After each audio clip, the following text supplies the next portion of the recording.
उम्मीद करता हूँ बढ़िया होंगे। चलिए आज भी जवाहर नवोदय प्रवेश परीक्षा 2026 के लिए हम 10 इंपॉर्टेंट क्वेश्चन लगाएंगे। जैसे कि मैंने कहा डेली प्रैक्टिस करोगे ना तो कोई भी आपको हरा नहीं सकता, आपकी सीट कोई ले नहीं सकता। 100% आपका सिलेक्शन होकर रहेगा अगर आप इस तरह क्वेश्चन डेली 10-10 क्वेश्चन भी लगाते रहोगे। तो चलिए शुरू करते हैं क्वेश्चन नंबर 1 से। में आपसे बोला गया है कि 3 संख्याएं हैं जो 1:2:3 के अनुपात में है, उनका मासा 12 है, तो बताओ क्या संख्या होंगी। तो देखो हमें यहाँ पर इसका मासा दिया गया HCF जो कि हमें कितना दिया गया 12, और साथ ही ये जो तीनों संख्या है इनका अनुपात है हमारा 1:2:3। तो अगर मुझे तीनों संख्या पता करनी है तो बहुत ही सिंपल सा तरीका है। क्या करेंगे, इस अनुपात की इस मासा की गुणा कर देंगे इसके अनुपात से, यानी कि 12 की गुणा पहले 1 से करेंगे तो 12 कम 12 हो जाएगा। फिर इसी 12 जो मासा है उसके दूसरे अनुपात से करेंगे 12 दूनी 24 हो जाएगा, और फिर इसी मासा से इसके तीसरे अनुपात से करेंगे तो 12 तिया 36 होगा। तो आपकी संख्या हो जाएंगी 12, 24 और 36। ऑप्शन नंबर ए आपका राइट आंसर। मान लीजिए अगर ये 4 संख्या कहता तो कुछ और अनुपात दिया जाता, उसकी इससे गुणा कर देते तो चौथी संख्या भी आ जाती। कमेंट बॉक्स में बताओ मुझे समझ में आया कि नहीं। वीडियो को लाइक और शेयर कर लेना और बताना मुझे कहां कहां से सभी बच्चे देख रहे हैं, कौन कौन से जिले से। अगला प्रश्न देखिए, 2 संख्याओं का लासा 840 है और मासा है 14, तो एक संख्या 42 है, तो बताओ दूसरी संख्या क्या होगी। तो अगर बच्चे हमारे पास कोई 2 संख्या ए और बी है और उनका मुझे एलसीएम पता है और साथ ही मुझे उसका एचसीएफ पता है, तो उनका रिलेशन होता है, कॉपी पेन उठा लो नोट कर लो कि संख्याओं का गुणनफल बराबर होता है उनके एलसीएम इंटू एचसीएफ से। तो यहीं पर बच्चे अगर मुझे एक संख्या दी जाए और दूसरी मुझे ज्ञात करनी है, जैसे मान लीजिए मुझे बी संख्या ज्ञात करनी है, तो मैं क्या करूँगा, एलसीएम गुणा HCF जो भी मुझे दिया है और उसको डिवाइड करूंगा दी गई संख्या से। तो इस सवाल में भी मुझे यहाँ पर लासा दिया गया है 840 और मेरा मासा है 14 और एक संख्या है 42। अब इसको हल करेंगे। यहाँ से हल करने पर 14 कम 14 और 14 दूनी 28, 14 तिया 42 हो जाएगा। 3 से हम 84 को काट देंगे, 3 दूनी 6, बचे हमारे पास 2, 3 8 24 0। तो हमारी जो दूसरी संख्या है वो 280 हो जाएगी। ऑप्शन नंबर बी आपका राइट आंसर हो जाएगा।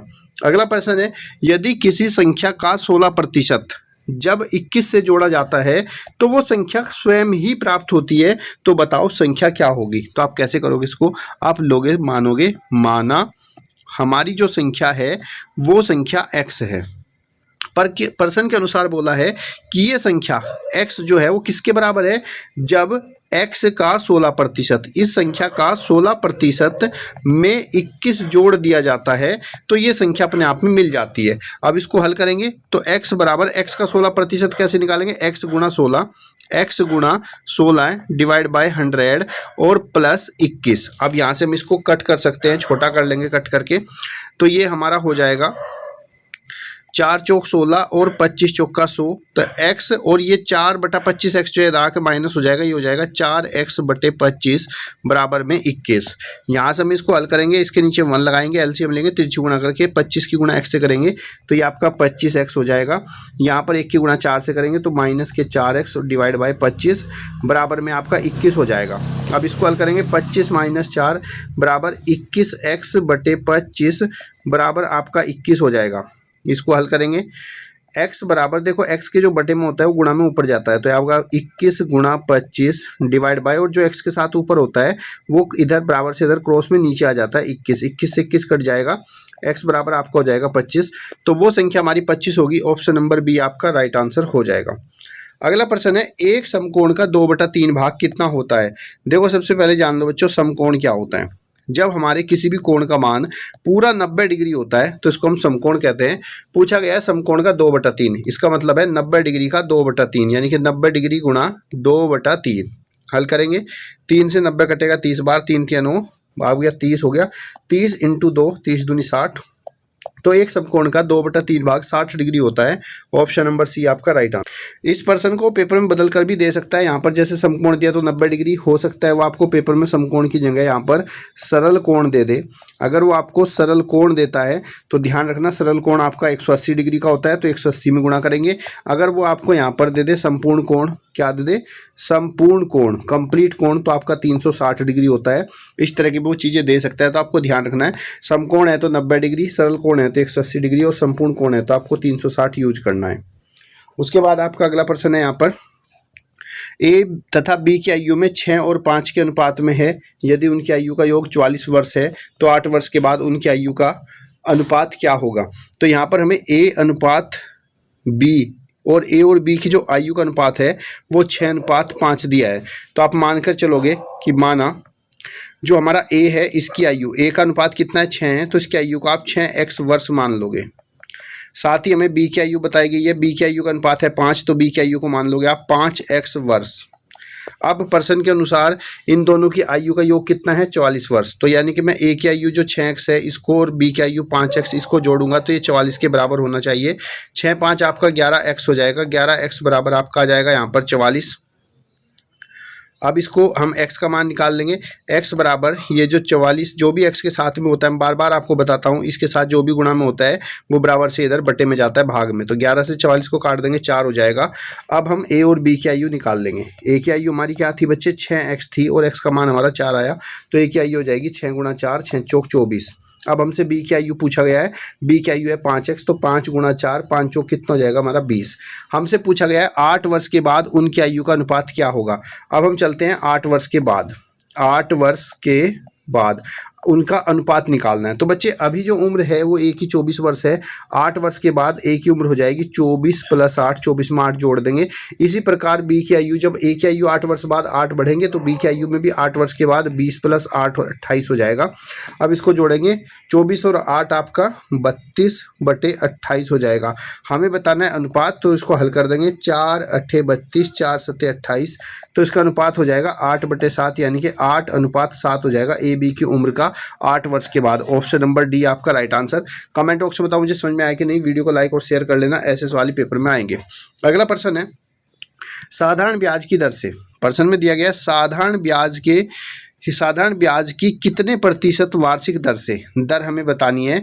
कोई धन 15 वर्ष में अपने आप का 4 गुना हो जाएगा। कितना गुना हो रहा है धन? 4 गुना हो रहा है।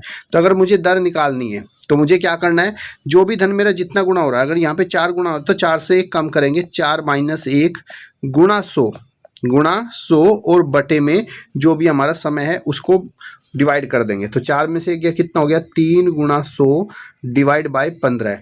3 पंजे 15 और 5 से 100 कटेंगे 20, तो हमारी जो वार्षिक दर होगी वो 20% वार्षिक दर हो जाएगी। ऑप्शन नंबर सी आपका राइट आंसर। फिर से बता रहा हूँ, अगर कोई धन अपने आप का कितना हो जाता है n गुना हो जाता है, तो यहाँ से फॉर्मूला भी नोट कर लीजिए कि अगर मुझे दर निकालनी तो दर बराबर जितने गुना हुआ उसमें से 1 कम गुणा 100 और बटे में हमारा समय आ जाएगा। क्लियर? फॉर्मूला नोट कर लो और आगे चलते हैं अगले प्रश्न पे। किसी धन का 7% वार्षिक साधारण ब्याज से 4 वर्ष का ब्याज 280 हो जाता है, तो वो धन क्या होगा। यहाँ पर हमें ब्याज दिया गया है, साधारण ब्याज क्या है हमारा 280 रुपये है, वार्षिक दर है 7% और समय है हमारा 4 वर्ष। हमसे पूछा गया वो धन क्या है। वो धन का मतलब हमसे पूछा गया मूलधन, प्रिंसिपल अमाउंट, और प्रिंसिपल अमाउंट बराबर होता है साधारण ब्याज गुणा 100 बटे में दर गुणा समय। नोट कर लो फॉर्मूला, फिर बार बार गलती मत करना। साधारण ब्याज 280 है, गुणा में 100 डिवाइड बाय दर हमारा 7 है और वर्ष हो गए 4। हल करेंगे यहाँ से 4 7 चौक 28 40 हो जाएगा। 4 से 40 10 बार कटेगा, तो हमारा मूलधन हो जाएगा 10 गुणा 100 100,1000। तो हमारा मूलधन जो है वो 1000 रुपये है। ऑप्शन नंबर ए आपका राइट आंसर हो जाएगा। एक टिन के बर्तन में 20 लीटर पेट्रोल है। देखो प्रिंट आउट वालों ने लीटर की भी स्पेलिंग गड़बड़ कर रखी है। 20 लीटर पेट्रोल है, रिसाव के कारण 3 लीटर पेट्रोल की हानि हुई। टीन के बर्तन में कितने प्रतिशत पेट्रोल अभी भी रह गया है। तो पहले देखो यहाँ पर कुल पेट्रोल कितना था, कुल पेट्रोल, तो टोटल जो हमारा पेट्रोल था वो था 20 लीटर। तो बचा कितना, क्योंकि हमें बचने का प्रतिशत निकालना है, तो शेष का निकाल लो पहले। टोटल था हमारे पास 20 लीटर, इसमें से 3 लीटर हानि हो गया यानी कि खत्म हो गया, इसका मतलब फूटा हुआ है कहीं से। तो हमारे पास अभी भी 17 लीटर पेट्रोल बचा हुआ है। हमें बताना है इसका बचे हुए का प्रतिशत क्या है। तो बच्चे अगर आपको बचे हुए का प्रतिशत बताना है तो हम लिखेंगे बचा हुआ प्रतिशत बराबर, जिसका भी पूछता है उसकी वैल्यू को हमेशा ऊपर रखते हैं। तो बचा हुआ कितना है आपका 17 लीटर और टोटल हमेशा नीचे रखते हैं। टोटल है 20 और इंटू में कर देते हैं 100। हल करेंगे 20 पंजे 100 तो आपको हो जाएगा 17 गुणा 5 और 17 पंजे आपका हो गया 85%। ऑप्शन नंबर डी आपका राइट आंसर।